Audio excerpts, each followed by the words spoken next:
తరా మీ మీద ఎవరు ఇట్లా పడలేదా?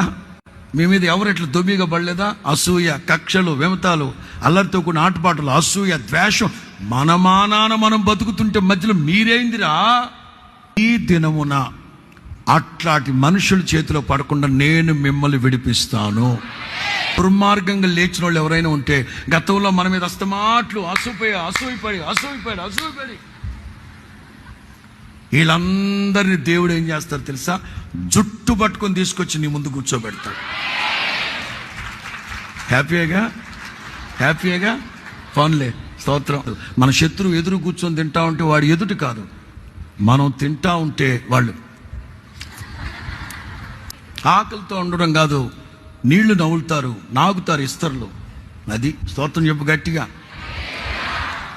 ఎవరెవరైతే ఈ అసూయ పడుతూ మీ బ్రతికేదో మీరు బ్రతుకుతూ మీ ఆశీర్వాదాలను మీరు పొందుకుంటూ కష్టపడి ప్రభు పాదాల దగ్గర పడి మీ దీవెన ఎదుర్కొంటూ కాస్త గొప్పోళ్ళు అవుతూ ఉంటే, స్థానికంగా ఉన్నవాళ్ళు